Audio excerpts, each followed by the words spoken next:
It was a relatively quiet offseason for the Minnesota Wild, but is that going to be enough to get them past the first round of the playoffs? Seth Toupal of Locked On Wild joined us to discuss that and all things Wild as they head into training camp. You're Locked On NHL, your daily podcast on the National Hockey League. Part of the Locked On Podcast Network, your team every day.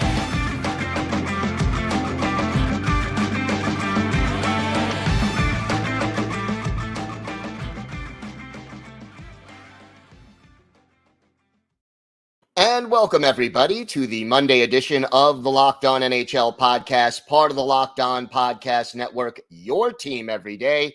Want to thank everyone who makes Locked On NHL your first listen every day. Don't forget to subscribe on YouTube or wherever you get your podcasts so you can get new episodes as soon as they drop. You can also find us on SiriusXM on the SXM app. Just do a search for Locked On NHL. It is great to welcome back to the show the host of Locked On Wild, Seth Toupal. And, Seth, we were talking a little bit about the offseason. I cover the Islanders, you cover the Wild. Kind of all quiet on the Western Front this offseason for both teams. But getting behind all of that, what is this? How does that fit into the big picture for Bill Guerin and the Wild and what they're trying to do?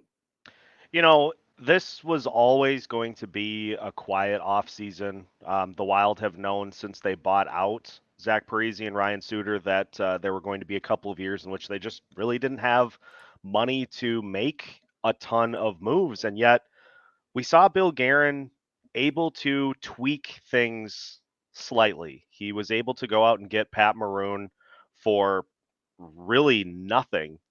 To come in and kind of fill the role that Ryan Reeves had last season. I would imagine he will bring a boisterous personality, which this team definitely could use, but also I think can give a little bit more from an offensive perspective than Reeves was able to do this past season. So I think that's going to be a fantastic fit that will give this team a little bit of a different look, even though it's pretty much the exact same roster. The moves that you saw in the offseason, Filip Gustavsson gets a new 3-year deal. Brandon Duhaime was retained on a 1-year deal, and beyond that, that was pretty much it. But it's a group that I think Bill Guerin and Dean Evason are both very confident in what they are able to do, and you're hoping for bounce back seasons and similar production from a lot of guys on the roster, which leads you to believe that unless something goes catastrophically wrong, they're going to be right about where they were this past season. And honestly, I think the offense could even be a little better just because of how historically bad at points things were last year. I think they could improve a little bit there too. So should be a similar season to what we saw last year for the Wild. Now, one player who left this offseason, Matt Dumba, how do the Wild go about replacing? I mean, he didn't have a great year last year, but there's a lot of minutes to replace. Most definitely. And Dumba really turned it up in the later part of the season. And so, yeah, he did not get off to the greatest of starts, but I think he kind of found his new game, being able to provide more defensively over the last couple months of the season. It's a huge loss regardless, because not only the minutes, as you alluded to, but the personality that he was on this team, highly regarded by everybody up and down the lineup. And that's not something that is easy to replace, but the Wild are hoping from an on-ice perspective that Brock Faber is able to pick up where he left off after playing the last week or so of the season and then into the postseason.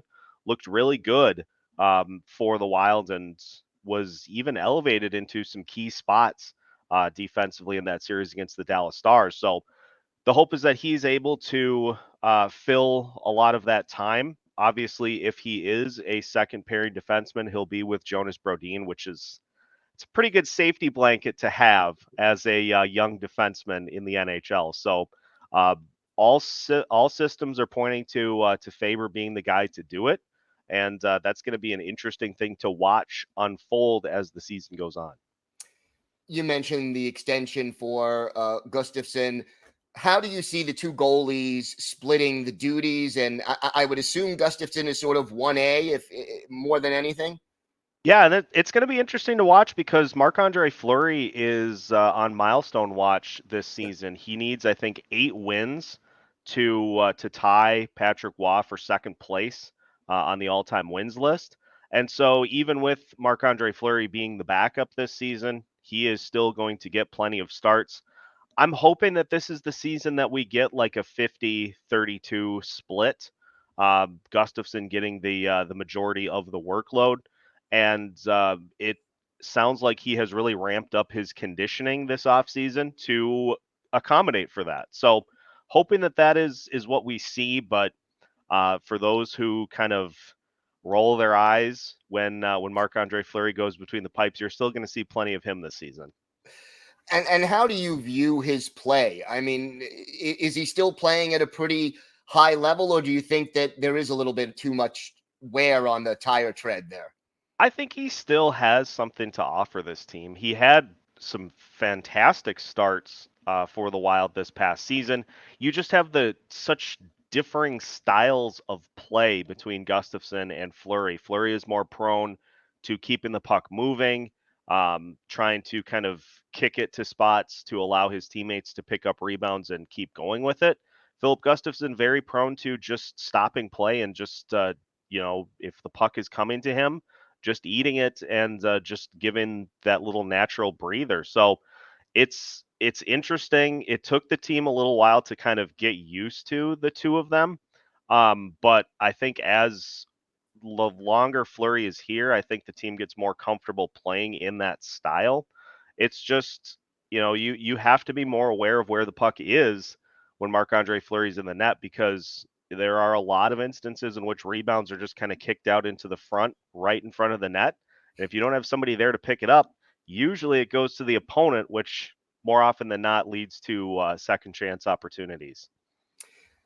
Training camp almost here. Talk to me about some of the young players and prospects that fans should keep an eye on this Minnesota Wild camp here. Well, the big one is going to be Marco Rossi, to see kind of where he's at. Obviously, last year did not go as planned for him in the NHL. I think it was 19 games and had 1 assist. And to be fair, he wasn't necessarily put in a spot to succeed by being a third or a fourth line guy. Then again, you play well, you earn an opportunity to be elevated in the lineup. So there was a little bit of kind of back and forth there. He went down to Iowa and had a fantastic season.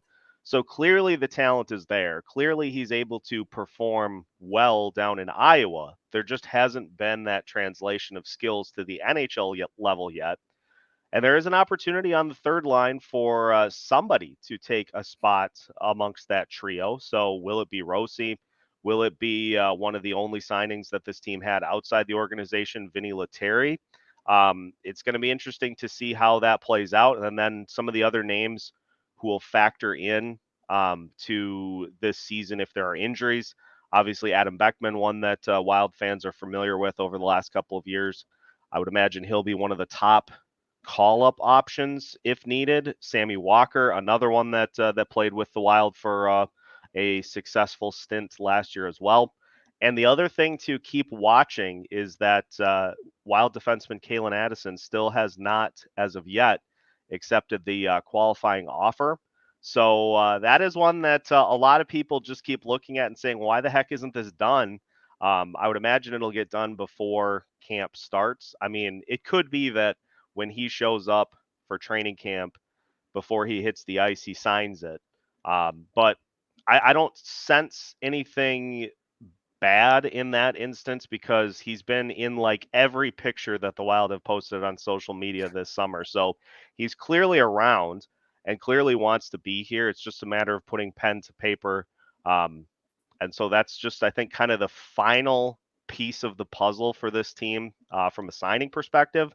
But all in all, it's going to be yet another fun season for the Minnesota Wild. Well, I know you'll be there every step of the way to cover it. Seth, why don't you tell our viewers and our listeners where they could find the podcast and where they could find you on social media? You can follow myself on X at Seth Toups. We'll be at pretty much every home game this year to break things down. You can also follow the podcast at Locked On Wild. Anywhere you listen to your podcasts, we're on YouTube.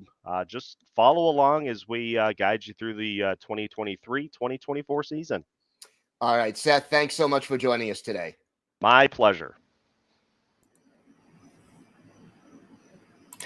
Today's episode is brought to you by FanDuel Sportsbook. Football season has gotten underway, and FanDuel is giving you a chance to win all season long.